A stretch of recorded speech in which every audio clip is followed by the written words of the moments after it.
Good morning future officers, welcome back to our YouTube channel current affairs 360। हाँ, मुझे पता है तुम्हें करंट अफेयर्स से कोई लेना देना नहीं, लेकिन करंट अफेयर्स भी एक सब्जेक्ट है तो उसे अच्छे से पढ़ा करो। मैं तुम्हें बैक टू बैक तुमसे क्वेश्चंस पूछूंगी, लेकिन उसके बाद तुम्हें उसका आंसर देना पड़ेगा, ठीक है? तो स्टार्ट करते हैं। Question number 1, which state government mandated 5 major administrative reforms under the zero bureaucracy model in August 2026? तो जल्दी से बताओ इसका आंसर क्या होगा। 2026 अगस्त में जीरो ब्यूरो एक्यूरेसी मॉडल के अंदर 5 मेजर एडमिनिस्ट्रेटिव रिफॉर्म्स किस स्टेट ने किए? The answer is Maharashtra. The Maharashtra government mandated 5 major administrative reforms on August. The reforms introduced under the zero bureaucracy model. The number of administrative department will be increased from 32 to 45. देखो, अच्छी तरीके से समझो क्या है, ठीक है?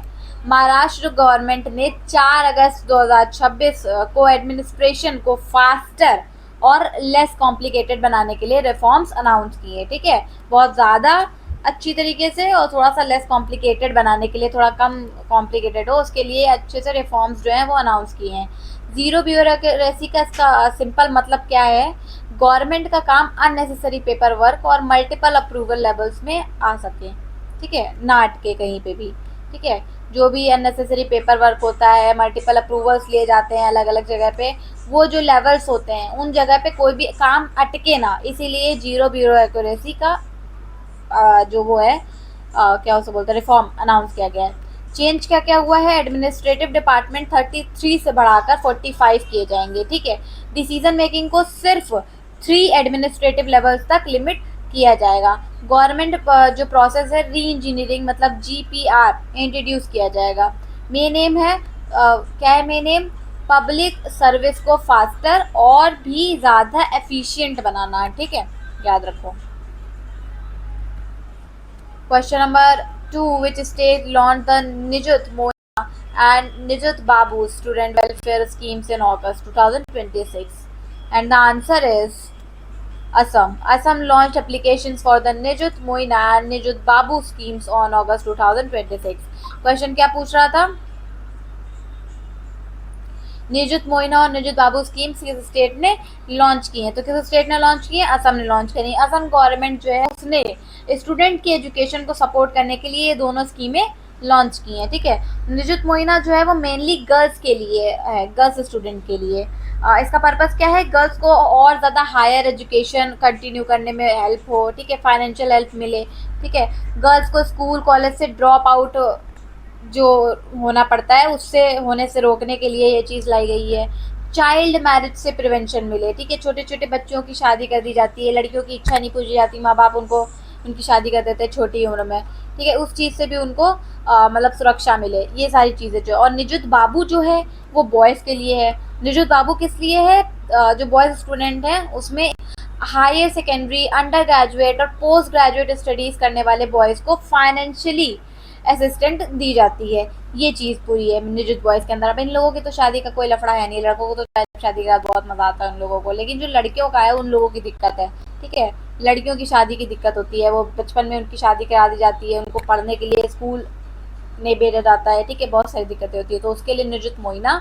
और लड़कों के जो हायर स्टडीज़ हैं, secondary, under graduate, post graduate, उनके लिए जो फाइनेंशियल असिस्टेंट है वो देने के लिए निजुत बाबू, ठीक है? याद रखना। कहाँ पे है ये? असम में है। Question number 3, which state imposed a statewide ban on the manufacture and sale of unauthorized analog dairy products in in August 2026? Question क्या पूछ रहा है? नीचे हिंदी में भी लिख रखा है, मैंने तो ये मत बोलना कि मैम हिंदी में नहीं तो नहीं लिखा है। अनऑथराइज एनालॉग डेयरी प्रोडक्ट्स के जो मैन्युफैक्चर और सेल है उस पर स्टेट वाइड बैन किस स्टेट ने लगाया है? तो किस स्टेट ने लगाया है? गुजरात ने लगाया है, ठीक है? The ban covers the manufacture, storage, transportation and sale of such products. Products affected include paneer, cheese and butter. अच्छा, देखो पहले ये समझो जो एनालॉग डेयरी प्रोडक्ट है वो क्या होता है, ठीक है? ये ऐसे प्रोडक्ट होते हैं जो दूध, ठीक है, से नॉर्मली नहीं बनते हैं, ठीक है? बल्कि जो मिल्क के जो सब्सटीट्यूट हैं उनके रूप में वेजिटेबल ऑयल्स जैसे इंग्रेडिएंट्स यूज होते हैं, ठीक है? जैसे पनीर हो गया, चीज़ हो गया, बटर हो गया। गुजरात में जो लेबोरेटरी है, ठीक है, उसमें टेस्टिंग के थ्रू पता चला कि जो प्रोडक्ट हैं, ठीक है, मिल्क की जगह वेजिटेबल ऑयल यूज किए जा रहे हैं उन प्रोडक्ट्स में, ठीक है। और कौन से प्रोडक्ट है वो पनीर हो गया, चीज हो गया, बटर, इन जो प्रोडक्ट है उनमें लेबोरेटरी में देखा गया कि वहाँ पे वेजिटेबल ऑयल यूज किया जा रहा है, ना कि मिल्क प्रोडक्ट यूज किए जा रहे हैं। इसलिए गुजरात की जो गवर्नमेंट है उसने 7 अगस्त 2026 को स्टेट वाइड, जो स्टेट वाइज पूरा है वो बैन लगा दिया। बैन सिर्फ सेल पर नहीं था बल्कि मैन्युफैक्चर, स्टोरेज, ट्रांसपोर्टेशन, सेल सब पर अप्लाई कर दिया गया है, ठीक है। तो ये चीज़ याद रखना। The decision was taken to address the sale of unauthorised dairy substitutes. What is the name of the operation launched by India to track and bring back fugitives hiding abroad? And the answer is Operation Trishul. Operation Trishul was launched by India to track fugitives hiding abroad. The operations uses advanced technology to locate fugitives. It involves international law enforcement cooperation.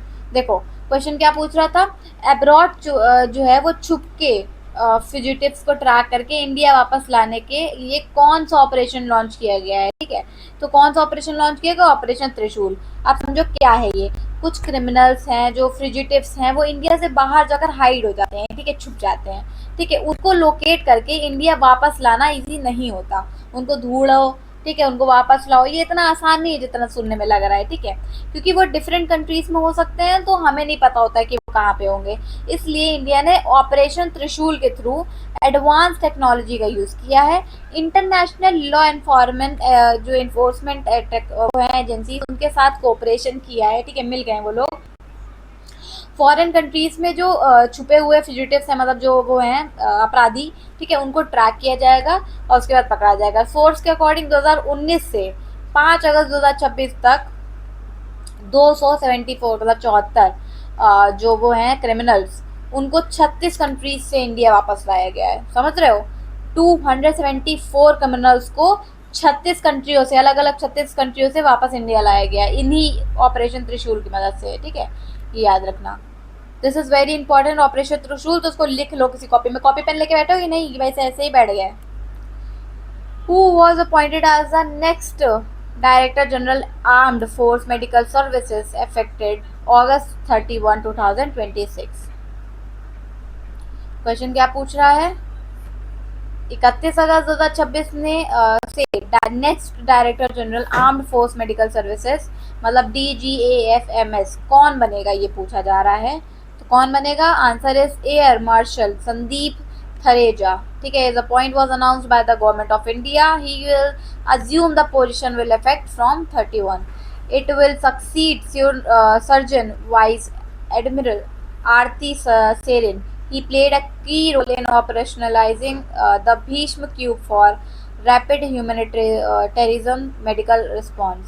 देखो DGAFMS क्या करता है, बहुत बड़ा नाम है पर सुन लो, नाम थोड़ा सा बड़ा है लेकिन मैं तुम्हें सिंपल लैंग्वेज में समझाऊंगी। ये इंडियन आर्मी जो फोर्स होती है उनकी मेडिकल सर्विसेज का टॉप लेवल लीडरशिप पोजीशन है, ठीक है, एकदम ऊंची लेवल का लीडरशिप पोजीशन है। गवर्नमेंट ने एयर मार्शल संदीप थरेजा को नेक्स्ट DGAFMS अपॉइंट किया है। उनकी अपॉइंटमेंट कब होगी, 31 अगस्त 2026 से इफेक्ट होगी, ठीक है।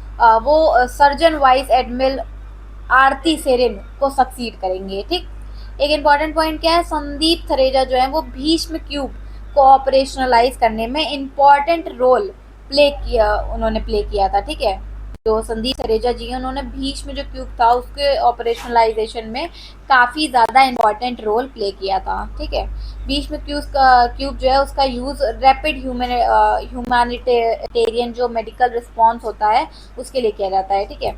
थोड़ा सा अजीब नाम है पर समझ लो, देखो लास्ट लाइन में लिखा है। Question number, which city officially became the host of the 2030 Commonwealth Game after Glasgow 2026 closing ceremony. बताओ क्या पूछ रहा है क्वेश्चन, क्लोजिंग सेरेमनी के बाद 2030 कॉमनवेल्थ गेम का होस्ट सिटी कौन बना, तो उसका आंसर अहमदाबाद बना, ठीक है। India will host Commonwealth games for the second time. India previously hosted the Commonwealth games in new Delhi 2010।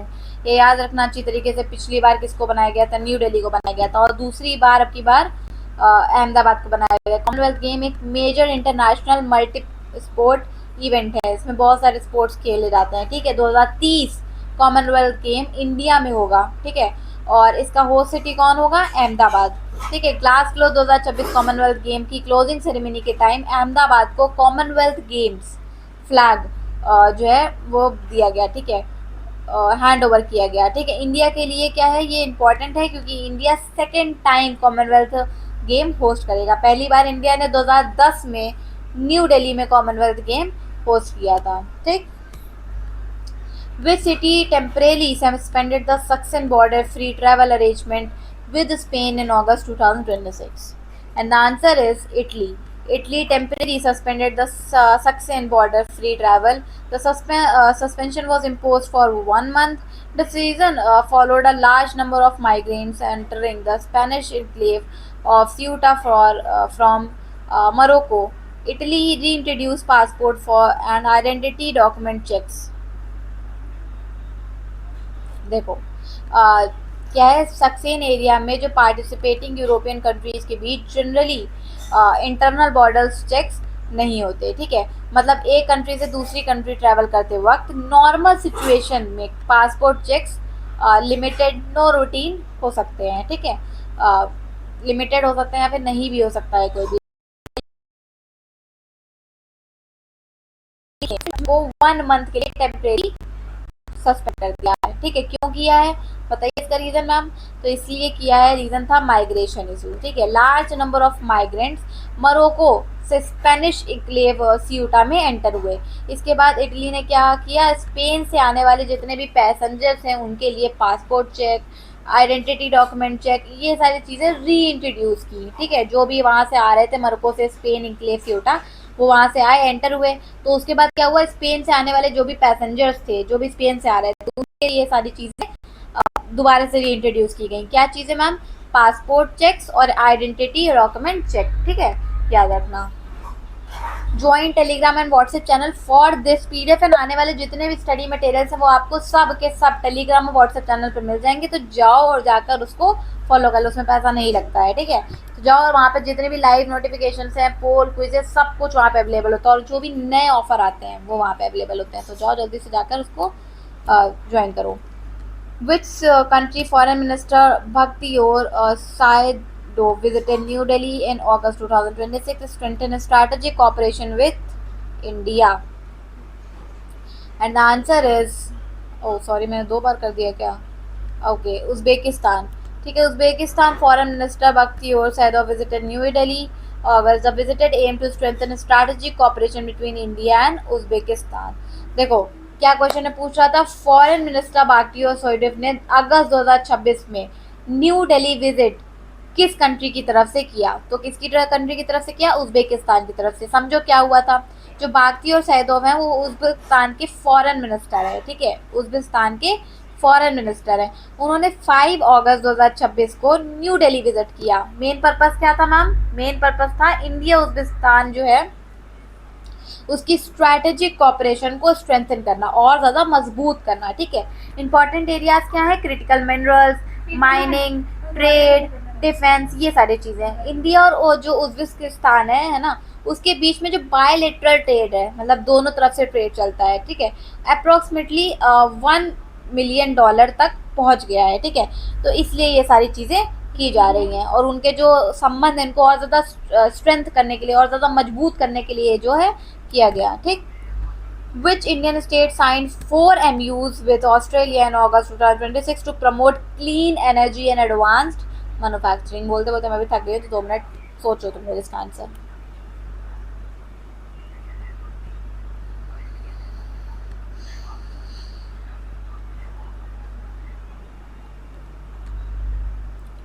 The answer is Andhra Pradesh signed 4 memoranda of understanding, मतलब MOU with Australia. The areas include workplace, force mobility and inclusive. मैं तुम्हें समझा देती हूँ क्या है इसका मतलब, समझो।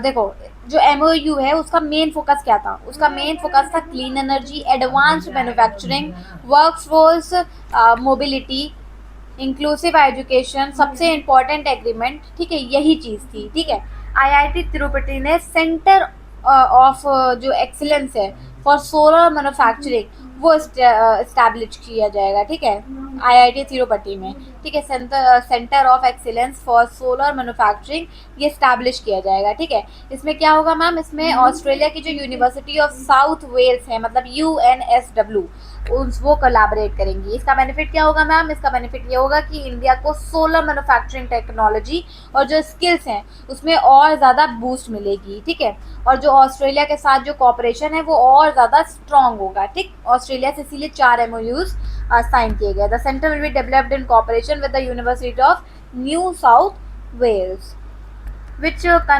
company secured a contract worth over 15,000 crore ADNOC offshore for the SAF gas cap project in Abu Dhabi. Okay.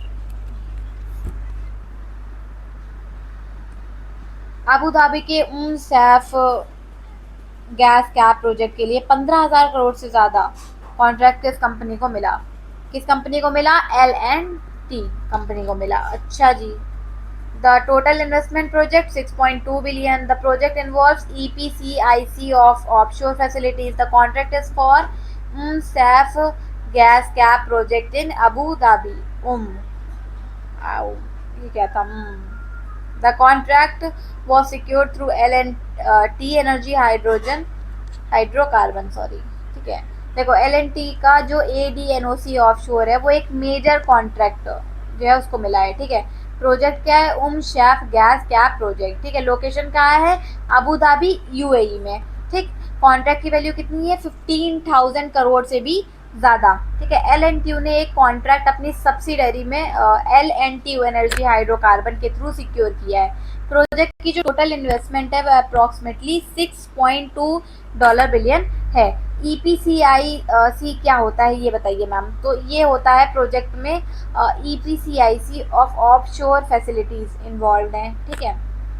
अगर हम इसको सिंपल लैंग्वेज में समझे, कंपनी ऑफशोर फैसिलिटीज के इंजीनियरिंग, प्रोक्यूरमेंट, कंस्ट्रक्शन और इंस्टॉलेशन जितने भी रिलेटेड कमीशंस हैं, ठीक है, उनकी एक्टिविटीज़ को हैंडल करती है, ठीक है। ये जितने भी मैंने नाम लिए फैसिलिटीज़ जो है इंजीनियरिंग की, प्रोक्यूरमेंट है, कंस्ट्रक्शन है, इंस्टॉलेशन है, इन सबसे रिलेटेड जो भी कमीशंस हैं, हाँ, उन सारी एक्टिविटीज़ को हैंडल कौन करता है? ये EPCIC, ठीक है, ऑफशोर फैसिलिटीज़, याद रखना। Question number 11. Who was appointed as the Executive Director of the Reserve Bank of India effective 3/3/2026? The answer is Monisha Chakraborty, ठीक है। Her appointment became effective from August 3, 2026. She will contribute to the central bank financial regulations activities. Okay, ठीक है। देखो RBI है, ठीक है, उस RBI मतलब ये रिजर्व बैंक ऑफ इंडिया, उसने सीनियर लेवल अपॉइंटमेंट हुई है मोनिशा चक्रवर्ती, ठीक है। उनको RBI का एग्जीक्यूटिव जो वो है डायरेक्टर, वो अपॉइंट किया गया और उनकी अपॉइंटमेंट 3 अगस्त 2026 से इफेक्टिव हुई, ठीक है। जो इफेक्टिव डायरेक्टर RBI हैं उसमें एक सीनियर पोजीशन होती है, ठीक है। सेंट्रल बैंक के इंपॉर्टेंट फंक्शंस और जितनी भी रिस्पॉन्सिबिलिटीज़ होती हैं उनको हैंडल करने में उनका की रोल होता है, एकदम मेन रोल होता है, वो प्ले करती हैं, ठीक है। एग्जाम में क्या याद रखना है? RBI की कौन एग्जीक्यूटिव डायरेक्टर कौन बनी? मोनिशा चक्रवर्ती, ठीक है। बस RBI को देखते ही मोनिशा चक्रवर्ती याद आना चाहिए तुमको कि वो क्या बनी है? Executive director. Which bank launched the Max for Seniors for Max for Her specialized saving variants in August 2026? And answer is HDFC Bank. HDFC Bank launched the Max for Seniors and Max for Her saving account variants. Max for Seniors is designed especially for senior citizens. Max for Her is designed especially for women customers. The product aims to address the specialized banking needs of these customer groups. Okay. देखो जो Max for seniors और Max for her specialised saving account है, किस bank ने launch किया है? ये आपसे क्वेश्चन पूछ रहा था। किस बैंक ने लॉन्च किया है? HDFC बैंक ने, ठीक। HDFC जो बैंक है उसने कस्टमर की स्पेसिफिक नीड्स को ध्यान में रखते हुए 2 स्पेशलाइज्ड सेविंग अकाउंट वेरिएंट किए हैं। मैम कौन से 2 स्पेशलाइज्ड वेरिएंट अकाउंट हैं? Max for seniors and max for हर। अब मैक्स फॉर सीनियर्स जो है वो सीनियर सिटीजन्स के लिए, आपको नाम से पता चल रहा होगा, मैथ्स फॉर सीनियर, सीनियर्स मतलब सीनियर सिटीजन्स, बूढ़े बाड़े बुजुर्ग लोग। मैथ्स और हर क्या है, वुमेन कस्टमर्स के लिए। हर का मतलब समझते हो ना, हर मतलब लड़की को डिफाइन कर रहा है, ठीक है। तो वुमेन कस्टमर्स के लिए, मतलब बैंक ने दोनों कैटेगरीज के लिए कस्टमाइज बैंकिंग नीड्स के को टारगेट किया है, ठीक है, याद रखना। Question: which IIT developed a hybrid magnetoreometer for advancing magnetoheliological fluid technology? And the answer is IIT Patna. Acha, the research team was led by Professor Chiranjeev Sarkar. The project was supported by the Department of Science and Technology. The instrument can measure both rheological and tribological properties. Okay. देखो, नाम बहुत ज़्यादा specific है, ठीक है, but concept बहुत ज़्यादा simple रखो, उसको अच्छे से याद रखो क्या है। जो मैग्नेटो रियोलॉजिकल फ्लूइड्स हैं, ऐसे स्पेशल फ्लूइड्स होते हैं, ठीक है, जिनके बिहेवियर को मैग्नेटिक फील्ड के थ्रू कंट्रोल किया जा सकता है, ठीक है। जो भी उनका बिहेवियर है, उनको मैग्नेटिक फील्ड्स जो होती है हमारे आसपास, उनके थ्रू कंट्रोल किया जा सकता है, वश में उनको लाया जा सकता है। आईआईटी पटना जो पटना है, उसने एक हाइब्रिड मैग्नेटोरियोमीटर डेवलप किया है, जो एमआर फ्लूइड्स की जो प्रॉपर्टीज़ हैं उनको स्टडी करता है, टेस्ट करता है, और उसमें वो हेल्प करेगा, ठीक है। रिसर्च टीम को प्रोफेसर चिरंजीव सरकार लीड कर रहे हैं, ठीक है, और प्रोजेक्ट को department of science and technology का सपोर्ट मिला है। किसको मिला है? साइंस एंड टेक्नोलॉजी का, ठीक है। जो इंस्ट्रूमेंट है उसकी स्पेशलिटी क्या है मैम? उसकी स्पेशलिटी है कि रियोलॉजिकल प्रॉपर्टीज़ और ट्राइबोलॉजिकल प्रॉपर्टीज़ दोनों को वो मेजर कर सकता है, ये चीज़ याद रखना, ठीक है। Who became the first Indian woman scientist to receive the Cosper Vikram Sarabhai medal in August in 2026? Sorry, the answer is Annapurni Subramaniam. ठीक है, she became the first woman scientist. She became the fourth Indian overall to win the medal. मतलब ये चौथी ऐसी India में women बनी है जिनको ये मेडल मिला है। The award was announced during the 46th Cosper. देखो, अन्नापुरी जो सुब्रमण्यम है, उनको 2026 की प्रेस्टिजियस मतलब बहुत ही ज़्यादा पवित्र कोस्पर विक्रम साराभाई जो मेडल है वो मिला है, ठीक है। सबसे इम्पॉर्टेंट अचीवमेंट क्या है इसमें मैम? इसकी जो सबसे इम्पॉर्टेंट अचीवमेंट है, first women Indian women scientist जो है वो बनी जिन्होंने ये ऑनर रिसीव किया है, ठीक है। और सिर्फ वुमेन साइंटिस्ट के लेवल पर ही नहीं, वो फोर्थ इंडियन ओवरऑल भी बनी है जो ये अवार्ड जीत चुकी हैं। मतलब ऐसे 4 लोगों को अवार्ड मिल चुका है, तो ये चौथी ऐसी विनर है इंडिया में जो बनी है और पहली वुमेन बनी है। अवार्ड के अनाउंसमेंट 46 कॉस्पर साइंटिस्ट असेंबली में हुआ, जो फ्लोरेंस इटली में आयोजित हुआ है, ठीक है। फ्लोरेंस में इटली में आयोजित हुआ है, ठीक है। एक इम्पॉर्टेंट फैक्ट क्या है, जो अन्नापूर्णी सुब्रमण्यम है, इंडियन इंस्टीट्यूट ऑफ एस्ट्रोफिजिक्स की डायरेक्टर हैं। किसकी? एस्ट्रोफिजिक्स की इंस्टीट्यूट, देखो लिखा है लास्ट लाइन में। क्वेश्चन नंबर तो नहीं है, अभी हम पढ़ रहे हैं, हम लोग देख रहे हैं ये मंथली करंट अफेयर्स की वो बुक। करंट अफेयर्स 360 हमारी वेबसाइट है, आप जैसे ही जाएंगे करंट अफेयर्स 360 वेबसाइट पे, वो तुमको सबसे ऊपर मिल जाएगी। अब वहाँ पे मैम हम क्यों जाएं? इसलिए जाइए क्योंकि वो आपका फ़ायदा है वहाँ पे जाने से। आप जाइए वहाँ पे मॉक टेस्ट लगाइए। मॉक टेस्ट लगाने से मैम क्या होगा, जब हम रोज़ मॉक टेस्ट लगाएंगे तो हमको रोज़ नए क्वेश्चन से सामना होगा हमारा। जब हमारे सामने नए क्वेश्चन आएंगे तो हमें पता चलेगा हमें तो इसके बारे में पता ही नहीं था। अब जब हमें नहीं पता था तो हम उसके बारे में पढ़ेंगे, और जो टॉपिक्स हमने नहीं पढ़े हैं वो भी हमें समझ में आ जाएंगे। अगर मैम हमारा कल ही पेपर है तो हम कैसे रिवीजन करेंगे? तो मैम हमारा अगर कल पेपर है तो हमें पिछले 6 महीने के जितने भी करंट अफेयर्स है उन सब के बारे में पता होना चाहिए। तो आपके पास एक मंथली करंट अफेयर्स की बुक होनी चाहिए, जो कि हमारी वेबसाइट पे सिर्फ और सिर्फ 9 रुपए में अवेलेबल है, ठीक है। मंथली करंट अफेयर्स की पीडीएफ आपको सिर्फ और सिर्फ मेरे ख्याल से शायद पूरे दिन की पीडीएफ आपको संभाल के रखनी पड़ती है एक जगह, और वो आप पढ़ भी नहीं पाते क्योंकि उसमें बहुत कंटेंट होता है। पर मंथली करंट अफेयर्स की जो पीडीएफ है वो कंज्यूम्ड है, उसमें सिर्फ और सिर्फ मेन कंटेंट जो है वो है दिया गया, एग्जाम ओरिएंटेड, फालतू की कोई बकवास नहीं होगी। जो एग्जाम से रिलेटेड आपकी इंपॉर्टेंट न्यूज़ है पिछले महीने की, वो सारी न्यूज़ उसके अंदर कवर अप होगी। और 9 रुपये में मुझे नहीं लगता कि कोई बहुत ज़्यादा बड़ा प्राइस है। तो जाओ और उसको जाकर ज़रूर देखो एक बार से, ठीक है। और सब्जेक्ट वाइज ई बुक्स भी जिन्हें चाहिए थी, जो बोल रहे थे कि ma'am subject wise e books वहाँ पे अवेलेबल हैं, वो भी करंट अफेयर्स वेबसाइट पे सिर्फ और सिर्फ 25 रुपये में अवेलेबल हैं, ठीक है। जाओ और उसको देखो जाके, ठीक है। सब्जेक्ट वाइज ई बुक्स में बहुत सारी ई बुक्स वहाँ पे अवेलेबल है, सारा एग्जाम ओरिएंटेड कंटेंट इसके अंदर का पढ़ लोगे तो तुम्हें वो मोटी मोटी बुक्स पढ़ने की कोई ज़रूरत नहीं पड़ेगी, ठीक है। तो और मुझे ऐसा लगता है कि जितना आपके पास अच्छा कंटेंट होता है ना, उतनी अच्छी आपकी तैयारी होती है, जितना कंज्यूम्ड कंटेंट होता है, ठीक है। बहुत देखो, बुक में इतनी सारी चीज़ें होती है ना कि तुम नहीं पढ़ पाते हो, तुम देख के घबरा जाते हो कि इतना ज़्यादा कैसे पढ़ूंगा मैं। पर जब वो तुम्हारे पास कुछ पन्नों का पीडीएफ होगा, ठीक है, कुछ बुक्स की तरह तो नहीं होगा वो इतना ज़्यादा, वो एग्ज़ाम ओरिएंटेड होगा, उसमें सिर्फ वही चीज़ें होंगी जो आपकी भाषा में लिखी होंगी, जो आपको समझ में आएंगी, ठीक है। तो वो सारी चीज़ें पढ़ो जाके, जो वहाँ पे एग्जाम में पूछा जाएगा, फालतू की चीज़ों में ज़्यादा ध्यान मत दो, ठीक।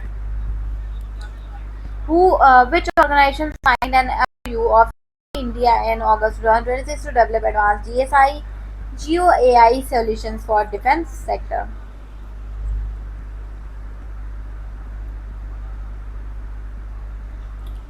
The answer is Bharat Electronics Limited. It also covers location intelligence and GeoAI solutions. देखो, गोल क्या है इनका, इन्होंने एमओयू साइन किया है कि इन्होंने मैम इजरी इंडिया के साथ 3 अगस्त 2026 को भारत इलेक्ट्रॉनिक्स लिमिटेड ने एमओयू साइन किया है। अब इनका गोल क्या था मैम बताइए। तो इंडिया डिफेंस सेक्टर के लिए एडवांस टेक्नोलॉजी डेवलप करना है, स्पेशली कहाँ पे, जीआईएस मतलब जियोग्राफिक इंफॉर्मेशन सिस्टम, उन उसमें, ठीक है, और लोकेशन इंटेलिजेंस और जीओएआई, ये सारे सेक्टर्स हैं, इनमें और ज़्यादा टेक्नोलॉजी को ग्रो करना है, डेवलप करना है, ठीक है। ये टेक्नोलॉजीज डिफेंस जो फोर्सेज होती हैं, ठीक है, डिफेंस फोर्सेज, उनको लोकेशन, उनकी जो लोकेशन बेस्ड इंफॉर्मेशन होती है, जैसे जितने भी सराउंडिंग उनके आसपास को बेटर अंडरस्टैंड करने में हेल्प कर सकती हैं, ठीक है। मैम इनका एम क्या है बेटा, इनका एम ये है कि डिफेंस इंफ्रास्ट्रक्चर को और ज़्यादा मॉडर्नाइज करो, ठीक है, जितना भी इंफ्रास्ट्रक्चर है वहाँ का डिफेंस इंफ्रास्ट्रक्चर, उनको और ज़्यादा मॉडर्नाइज करो, सिचुएशनल जो भी अवेयरनेस है उनको और ज़्यादा इम्प्रूव करो, ठीक है। ये चीज़ इनका मतलब है। Which sport contributed the most golder बता रही हूँ, gold medals 7 to India's Italy 2026 Commonwealth Game in Glasgow? And इसका आंसर क्या है?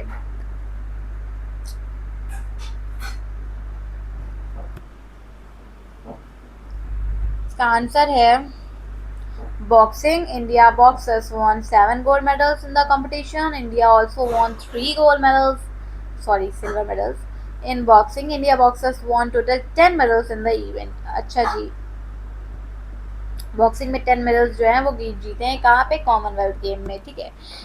इसके अलावा बॉक्सिंग में इंडिया ने 7 गोल्ड और 3 सिल्वर मेडल जीते हैं, जो मिलाकर होते हैं 10। अब इंडिया के लिए बहुत ज़्यादा स्ट्रॉन्ग जो परफॉर्मेंस है वो था, ठीक है। और सोर्स के अकॉर्डिंग एक सिंगल कॉमनवेल्थ गेम एडिशन में किसी नेशन को मोस्ट सक्सेसफुल बॉक्सिंग परफॉर्मेंस दिया था, ठीक है। ये चीज़ याद रखना, this is the most successful boxing performance by nation in a single Commonwealth game edition. Who became the first woman to participate in the Tour de France famous in? कौन women है बताओ? Harshita Jakhar. Okay, she achieved this milestone. She was 19 years old at a time. She completed in Switzerland a participating ceremony. Okay. जो हर्षिता जागड़ है उन्होंने 2026 में history create कर दी। उन्होंने क्या मैम हिस्ट्री क्रिएट करी? वो फर्स्ट इंडियन वुमेन बनी जिन्होंने टूर दे फ्रांस फेमस में पार्टिसिपेट किया। वो उस टाइम 19 ईयर्स ओल्ड थी भैया, 19 साल की थी, कमज़ोर नहीं थी वो, ठीक है। उन्होंने स्विट्ज़रलैंड में कम्पीट किया और जो एज लीगल हैं, ठीक है, उस स्टेट में 2 के सेरेमनियल स्टार्ट को लीड किया। उन्होंने प्रोफेशनल प्लेटॉन से पहले 4.5 किलोमीटर राइड की, ठीक है। ये चीज़ याद रखना, देखो she rode 4.5 kilometre ahead of professional peloton. Which organization developed India's first indigenous African swine fever vaccine for pigs? Pigs किसको किसको अच्छे लगते हैं, किसको किसको बुरे लगते हैं, आई डोंट नो, पता नहीं किसको अच्छे लगते होंगे यार। मुझे तो बहुत डर लगता है पता है पिग्स से, दौड़ते दौड़ते चले आते हैं सामने एकदम. ICAR developed India's first indigenous African swine fever vaccine. The vaccine injected for pigs affected African swine fever. अच्छा जी, जो अफ्रीकन स्विम फीवर पिग्स हैं उनमें होने वाले जो एक सीरियस वायरल डिसीज़ है, इंडिया ने इसके अगेंस्ट अपना फर्स्ट इंडिजिनस वैक्सीन जो है वो डेवलप किया है, अपना पहला वैक्सीन. अब इस वैक्सीन में जो है वो किसने बनाई है, ICAR ने बनाई है। ये कौन है मैम, ये Indian council of agriculture research, इन्होंने बनाई है ये वैक्सीन। वैक्सीन क्या है, लाइव एटेंटुएटेड वैक्सीन है। MA-104 सेल लाइन का यूज़ करके डेवलप किया गया है। डेवलपमेंट तो किसने किया है मैम, ICAR निशद, भोपाल में इसका डेवलपमेंट हुआ है। इस वैक्सीन को जितने भी union agriculture minister Shivraj Singh Chauhan, उन्होंने ICAR फाउंडेशन डे 2026 पर लॉन्च किया। कब लॉन्च किया, ICAR फाउंडेशन डे पर। ठीक, याद रखना था लॉन्च, ये देखो लास्ट में लिखा है। Which state became the first in India to issue an exploration license for rare earth elements block under the new critical minerals policy? And the answer is Rajasthan. The license was issued on July 30. The license was awarded to CMPDI. The license areas covered 207.6 square kilometer in the Navatala, Devigarh region of Balotara and Jodhpur districts. अच्छा, पहले जो REE है उसको समझ लो। REE क्या है, rare earth element, ठीक है, जो अब हमारे अर्थ पे बहुत ज़्यादा रेयरली मिलते हैं। ये मिनरल्स जो है वो मॉडर्न टेक्नोलॉजीज़ के लिए बहुत ज़्यादा इंपॉर्टेंट है। ठीक है, इनका यूज़ क्या है मैम, इनका यूज़ इलेक्ट्रिक व्हीकल्स में होता है, सेमीकंडक्टर्स में होता है, एरोस्पेस में इनका यूज़ किया जाता है। राजस्थान में 30 जुलाई 2026 को इंडिया का फर्स्ट स्टेट बनाकर REE ब्लॉक के लिए एक्सप्लोरेशन लाइसेंस जो है वो इशू किया गया है। ठीक है, लाइसेंस जो है CMPDI को दिया गया। एरिया कितना सेलेक्ट किया गया है, 207.6 स्क्वायर मीटर। ठीक है, और रीजन आपके सामने लिखा है। फर्स्ट देखो रीजन क्या है, ये देखो लिखा है सामने, ये देखो क्या है, first rare element are the most important electric, मैंने आपको बता दिया ये चीज़। Which state banned the sale, distribution, advertisement junk food within around school premises? आप बताओ ये कौन है, ये तो सबसे अच्छी बात है, मतलब इम्पोर्टेंट बात है, बताओ। महाराष्ट्र, अभी मैंने जस्ट इसके बारे में आप लोगों को बताया था शायद अभी पिछले क्वेश्चन में। महाराष्ट्र गवर्नमेंट ने स्कूल के अराउंड जितने भी अनहेल्दी फूड है उनको कंट्रोल करने के लिए लगा दिया है। ठीक है, जो तो हम लोग खाते हैं ना चटर पर, वहाँ पे जाके बाहर, उसको रिस्ट्रिक्शन लगाया गया। फूड से जो अनहेल्दी फूड होता है, जंक फूड ऑफ कोर्स, ठीक है, तो उसमें वो जितना भी बेकार है अनहेल्दी फूड है, वो कुछ भी हो, ठीक है। यहाँ पे जो HFSS फूड्स की बात हो रही है, कौन से मैम HFSS हैं, high in fat, trans fat, sugar and salt, इनके बारे में बात हो रही है। मतलब ऐसे फूड्स जो फैट में हाई हो, ट्रांस फैट हाई हो, जिनका शुगर हाई हो मैम, जिनका सॉल्ट हाई हो। ठीक है, अब बैन कहाँ पे है, सिर्फ स्कूल के अंदर नहीं बल्कि स्कूल कैंपस के 50 मीटर्स रेडियस में बाहर भी। ठीक है, और रिस्ट्रिक्शंस में सेल, डिस्ट्रीब्यूशन, एडवर्टाइजमेंट सब कुछ इंक्लूड होता है। ये नहीं कि तुम लोग छाप दो पोस्टर, इंसान 100 मीटर जाके उसके बाद ले आ जाके, ना बेटा, 50 मीटर के रेडियस में तो ऐसा कुछ नहीं होना चाहिए। हर चीज़ बैन कर दी गई, सेल्स भी बैन कर दी गई है, डिस्ट्रीब्यूट भी नहीं आप कर सकते, एडवर्टाइज भी नहीं कर सकते। ठीक है, और सब इंक्लूड है। ये गवर्नमेंट और जो प्राइवेट स्कूल्स है दोनों पर अप्लाई होता है। ऐसा नहीं गवर्नमेंट है तो कुछ भी करोगे, नहीं, प्राइवेट है तो कुछ भी करोगे, नहीं, गवर्नमेंट और प्राइवेट दोनों के लिए। फोर्स के अकॉर्डिंग इस मेजर से नियरली 2 करोड़ स्टूडेंट्स जो है वो बेनिफिट करेंगे। वाओ, लास्ट पे देखो लिखा है। मुझे यहाँ पे आप लोगों का नाम चाहिए। क्यों मैम आपको मेरा नाम चाहिए? क्योंकि मुझे चाहिए कि आप लोग की नौकरी लगे। और आप लोग की नौकरी कैसे लगेगी, जब आप रोज मॉक टेस्ट देंगे और अपना यहाँ पे स्ट्रीक बनाएंगे। स्ट्रीक वहाँ पे स्नैपचैट पे बहुत बनाते हो तुम लोग, फालतू के स्नैप भेज, खाना खाया भेज दिया स्नैप, बाहर घूमने जा रहे हैं भेज दिया स्नैप, चिड़िया उड़ दी भेज दिया स्नैप, खाली अंधेरा भेज। क्यों? क्योंकि स्नैप की स्ट्रीक नहीं टूटनी चाहिए। तो यहाँ पे भी आपकी स्ट्रीक नहीं टूटनी चाहिए। यहाँ पे भी फटाक से इसका जाओ और दो जाके अपना मॉक सेट। ठीक है, मॉक टेस्ट दोगे, तुम्हारे सामने न्यू क्वेश्चन आएंगे। तुम्हें अगर क्वेश्चन कोई नहीं आता है, घबराओ मत, लिख लो साइड में कि मैम मुझे इसके बारे में नहीं पता था। जाओ उसके बाद उसको पता करो, जाके इसकी न्यूज़ पढ़ो। ठीक है, हर चीज़ अवेलेबल है। न्यूज़ तो सबसे पहले अवेलेबल होती है करंट अफेयर्स 360 की वेबसाइट में, सुबह 6 बजे। जाओ और जाकर तुरंत देखो। ठीक है, जो 6 बजे उठते हैं मुझे कमेंट सेक्शन में बताना कि कौन कौन मैम मैं 6 बजे उठ जाता हूँ वायरल मैथ्स की क्लास लेने के लिए, करंट अफेयर्स की क्लास लेने के लिए। ठीक है, थैंक्स फॉर वॉचिंग। मिलते हैं कल की वीडियो में। Tata bye bye. Prepare for exams और मॉक टेस्ट जरूर दो। ओके, जाओ, बाय।